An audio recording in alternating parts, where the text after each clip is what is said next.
Hello, I am Yusuf Abdullah. I am a fairly rich man of the silk trade, and I live in Damascus. I made most of my riches through the buying and selling of silk, which I buy from the travelers coming from China across the Silk Road. I buy the silk from them and then sell it to the people of Damascus, my city, at slightly higher prices, so there's a profit for me, and the people of the city can buy it from a seller, not from some person coming through the city. It's easier for the people and I get my profit. My operation is so big now that I don't have to actually do the buying and selling. I can pay people to do that. So right now I'm just collecting money that I get and paying the workers, which is not very exciting, and I'm always interested in learning. So I would like to travel around and see the places around Damascus to expand my knowledge and to finally see the place, China, where all my riches have come through from those tiny little worms. I'd like to see those. So I'm planning to head south from Damascus, stop in Jerusalem on my way to Cairo, then from Cairo take a boat down the Red Sea to Mecca. From there I will join a camel caravan with silk traders up the Silk Road all the way down into China, and then I will end up in Guangzhou, near the southern part of China. I hope to learn a lot.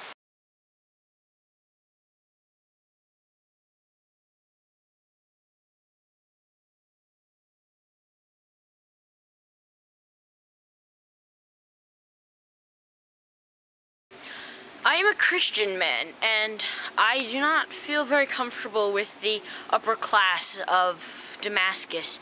They're almost all Muslim, and I am treated kind of like a minority, and it doesn't make me feel as good. So I actually prefer traveling with the working class and the lower class. So throughout my travels, I will be traveling with traders and merchants on their caravans.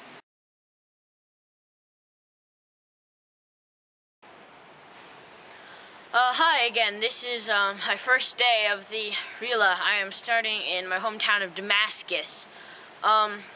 It's a very big city, and there are many different social classes, and the Christians like myself, they pay a small tax in order to not be kicked out of the city. But since I make so much money, it isn't a huge deal to me. Even though I'm a Christian man, one huge part of Damascus that I think is very beautiful is the Umayyad Mosque. It's very beautiful, and it's said to have the head of John the Baptist in it, which I think is very interesting. Many people come to Damascus to see the mosque, and it's always very filled up with people.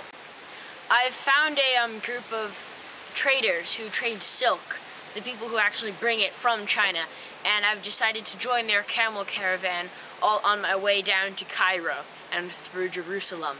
So I'm going to be off around very early tomorrow morning, and I will have another log once I get to Jerusalem.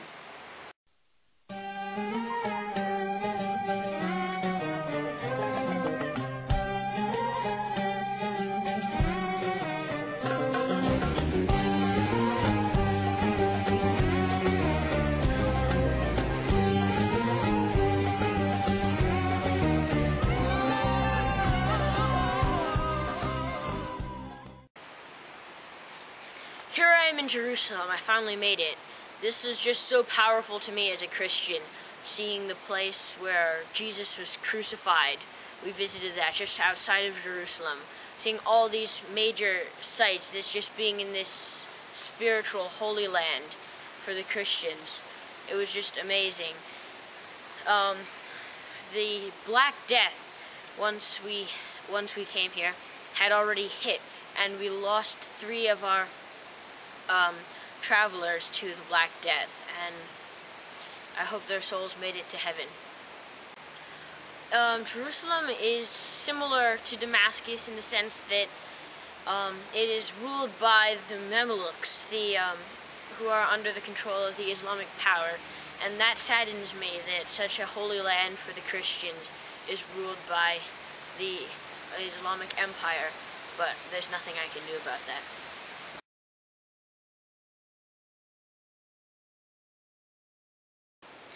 Here I am in the bustling city of Cairo. Unfortunately, Black Death struck here, but luckily, none of the men that were traveling with me have died. They're here now, selling their wares at the numerous bazaars here. The bazaars are these great group of stalls, people selling their wares, silk, fruit, food, bricks, anything you can imagine. There's just so many. It's a huge trading capital, Cairo is. We also visited the beautiful gardens that Cairo is known for throughout the Islamic country. There are just so many beautiful different kinds of plants and flowers and rocks. It's just amazing. Up until now, from Damascus to Jerusalem, then to Cairo here, we've been traveling in a camel caravan, but since we are now going to travel over the Red Sea, we sold the camels and are traveling with a person who is going to cross the Red Sea in his ship that he owns. And we are going to take the boat along the Red Sea down south and then port in a small town near Mecca, buy more camels there, and travel to Mecca.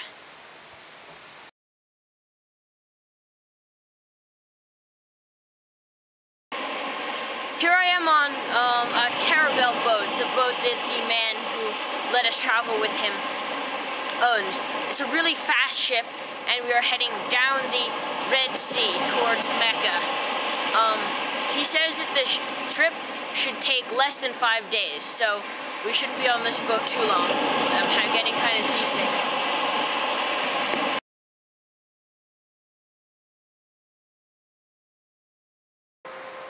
Here I am in Mecca outside Al-Masjid Al-Haram.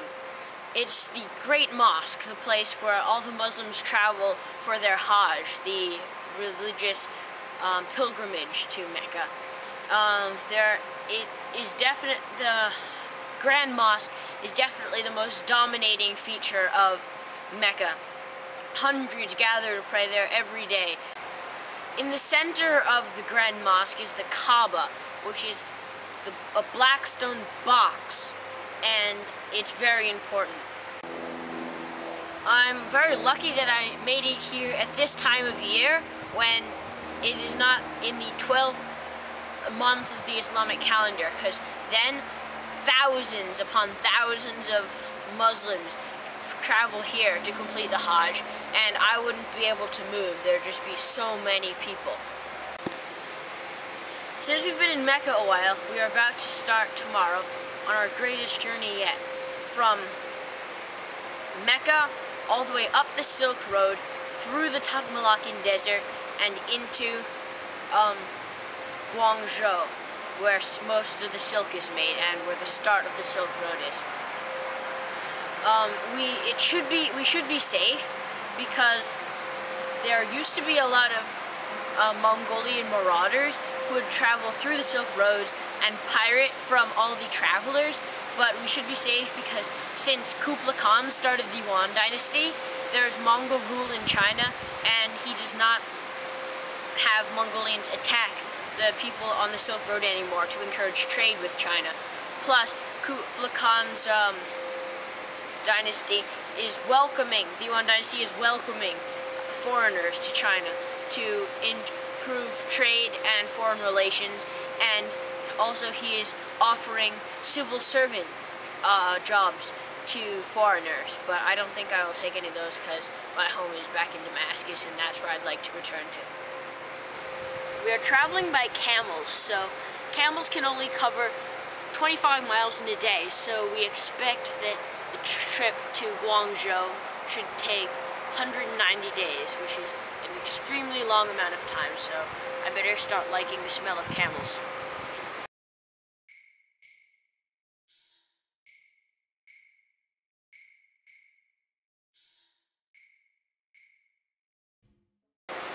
It's been 100 days of travel, and we're finally in the the Tankmalakan Desert. We haven't met anyone so far, except for other travelers going in the opposite direction.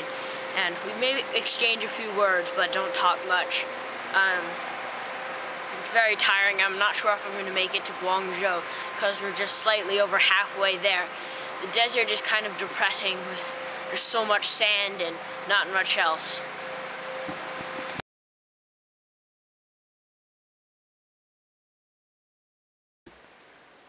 Ha! Here I am, finally made it all the way to Guangzhou, all the way to the other side of the world. Under the reign of Kublai Khan, or his men, the Yuan dynasty, there are actually a high percentage of foreigners, so I'm not that out of the ordinary. The Chinese are pretty disgruntled about that, and there were some rebellions. We actually got stuck in one where a whole bunch of Chinese people attacked the house of a Mongolian high political leader in the town that we were staying in, the section of town that we were staying in. And it got kind of scary, but so I have a feeling that it's near the end of the dynastic cycle and the Yuan dynasty will be overthrown soon. But I don't know much about that. I met some people who are civil servants to the country, and surprisingly that was a new idea to China. And one major difference that I noticed between China and the Islamic world is that the philosophies. In the Islamic world you are either a Christian, Muslim, or a Jew. But in China you are either a Confucian, a Buddhist, or a Taoist. And one similarity I found was that there are five major relationships that you have to follow in Confucianism, and there are 5 pillars of Islam. And although the ideas of those 5 rules are different, it's just interesting to me that there are 5 rules in both those ways. I met some Buddhists, and although I'm a Christian, I went with them to listen to a bodhisattva, who was a man who has reached enlightenment but decided to come back and preach enlightenment, how to reach enlightenment, to preach about the Eightfold Path. And it was very interesting, although it didn't convert me to Buddhism. Finally, after almost a year of travel, I finally get to see where all my riches came from, the silk farms. The silk is made by silkworms that eat mulberry leaves, and then when they spin their cocoon, the Chinese harvest them, take the threads of the cocoon and spin them into silk, which is then turned into fabrics, and then people buy them and bring them all over the world through the Silk Roads. And it's just amazing to see these little worms, which are what made me so rich.